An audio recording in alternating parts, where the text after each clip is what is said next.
Salut à toi internaute et bienvenue sur le tuto chrétien, l'émission qui te dit tout sur la chrétienté. Aujourd'hui on va parler du catholicisme, car en effet le catholicisme c'est quoi? Je précise avant de commencer que ceci est le premier épisode sur 3 qui va traiter des présentations d'église, à savoir le catholicisme, le protestantisme et l'orthodoxisme. Il y a évidemment pas mal de choses que je ne pourrais pas aborder, notamment l'histoire de ces églises qui mériteraient plusieurs épisodes et une nouvelle émission rien que pour eux. Et si des gens appartiennent à d'autres églises chrétiennes, en dehors des catholiques, des protestants, des orthodoxes, n'hésitez pas à prendre contact avec moi, en tout cas ça m'intéresse beaucoup. Et du coup, première chose importante à savoir si tu n'y connais pas grand chose au christianisme, déjà je te renvoie au premier épisode de la chaîne, c'est que christianisme n'est pas égal à catholicisme. Alors mais en France, t'es chrétien, t'es catho quoi. Non, puis il suffit de voir les guerres de religion pour voir qu'il y en avait déjà pas mal avant des protestants et ça se prolonge encore aujourd'hui. Mais revenons sur le catholicisme. L'église catholique, apostolique et romaine rassemble aujourd'hui environ 1 milliard de fidèles. C'est le plus gros mouvement chrétien du monde. Ses origines remontent au 1er siècle après Jésus-Christ. Ouais, logique effectivement. Mais je ne vais pas me concentrer sur l'histoire de cette église, mais sur ce qu'elle est aujourd'hui au 21e siècle. L'église a à sa tête le pape, c'est-à-dire l'évêque de Rome. Aujourd'hui, c'est le pape François, qui a succédé à Benoît XVI. L'évêque de Rome est élu par les cardinaux. Les règles de l'élection ont été pas mal de fois retouchées, même durant le dernier siècle, le pape étant des fois élu aux 2/3 des voix, des fois à la majorité ou encore par les cardinaux de moins de 80 ans. Bon bref, c'est les cardinaux qui élisent l'évêque de Rome. Cet évêque a cette importance de premier plan car il est vu comme le successeur de Saint Pierre, l'apôtre à qui Jésus a confié l'église chrétienne et qui est dans la tradition catholique considéré comme le premier évêque de Rome. C'est d'ailleurs un des points de divergence importants avec les autres églises, cette importance de Pierre dont on reparlera dans les autres épisodes. Petite remarque, le mot chef c'est pas forcément le plus adapté ici. Le vrai chef de l'église c'était et ça restera toujours Jésus. Alors je dis chef pour simplifier mais il faut toujours se rappeler qu'il y a Jésus au-dessus. La hiérarchisation de l'église suit donc celle-ci. Le pape au sommet, l'évêque de Rome donc, suivi des cardinaux qui sont choisis par le pape, les archevêques qui gèrent un ensemble de diocèses gérés par les évêques, les prêtres qui gèrent les paroisses regroupant le plus souvent une commune ou quelques petits villages, et il y a souvent plusieurs paroisses dans une grande ville, et les diacres des assistants du prêtre qui pour certains se préparent à la prêtrise. Pour passer évêque, il faut avoir été prêtre, pour passer prêtre, il faut avoir été diacre et donc avoir fait pas mal d'études théologiques, philosophiques entre autres.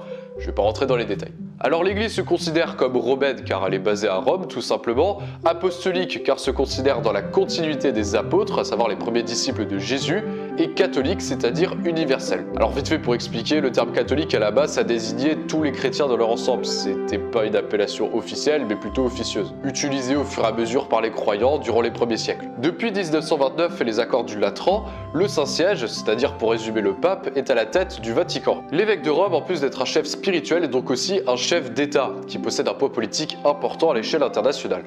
Ok, ils sont vraiment en mode organisation bien huilée quoi, plutôt stable et complexe, mais du coup à part ça, c'est quoi leur particularité? Alors déjà parlons des sacrements, l'église catholique en reconnaît 7. Le baptême quand on devient chrétien du coup, la communion, la confirmation, la confession, le mariage, le sacrement des malades et l'ordination pour entrer dans les ordres. Les catholiques croient en une importance égale de la tradition et de l'écriture, à savoir la Bible. La tradition c'est le questionnement que l'on se fait de la foi, de la pratique religieuse, qui évolue donc constamment à travers les âges. Elle se traduit notamment par les conciles des assemblées d'évêques, le dernier datant de 1965, le concile Vatican II. Ce sont des réunions entre les évêques, entre autres, sur les orientations de l'église, sur les dogmes, sur la pratique religieuse, le but étant que les croyants catholiques puissent se rapprocher de Dieu. Ces conciles sont donc convoqués par le pape lors de grands événements, lorsque ceci s'impose, un peu comme une révision de la Constitution si vous voulez. Et l'écriture, c'est de là que émane cette tradition catholique, que ce soit sur la base de l'Ancien ou du Nouveau Testament. S'il y a évidemment un lien personnel entre le croyant et Dieu, une importance est donnée à des intermédiaires qui aident le croyant à rentrer en relation avec Dieu. La plus connue est la Vierge Marie. Les catholiques la considèrent comme la mère spirituelle de tous les croyants, qu'ils peuvent prier pour entrer en relation avec Dieu. Il y a aussi les saints, des hommes et des femmes que l'on reconnaît pour leurs vertus et qui servent du coup d'exemple et d'intermédiaire pour prier Jésus. Je précise, parce que c'est pas clair pour tout le monde, que prier un saint ou une sainte, ce n'est pas lui allouer un pouvoir qu'il n'a pas.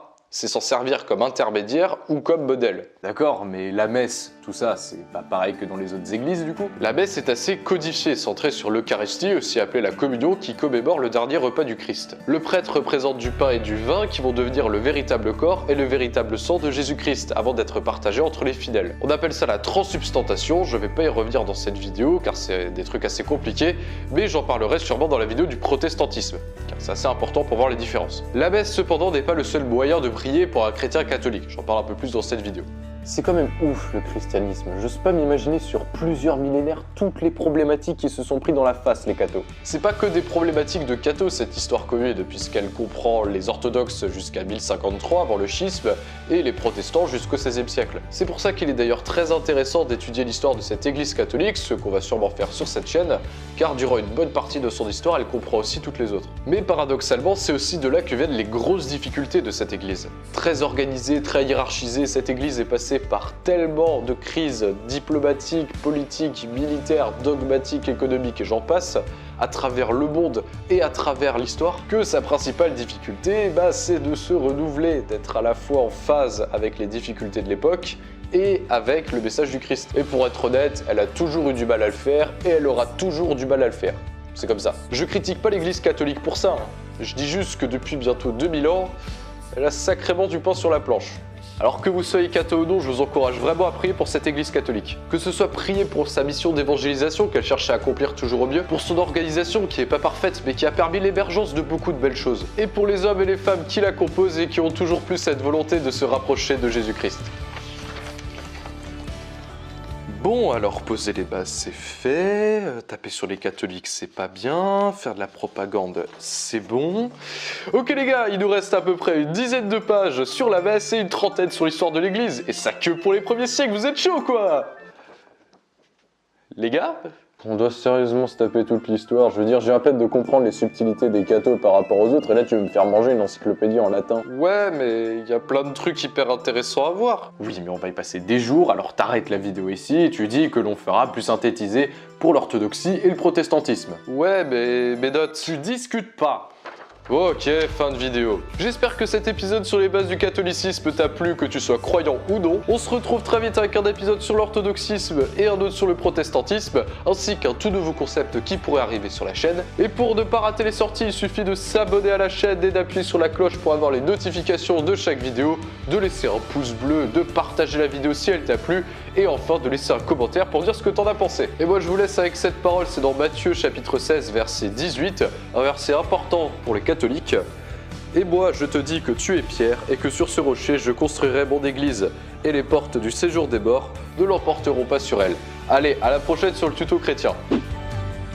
La confession, la confirmation, le mariage, le sacrement des malades.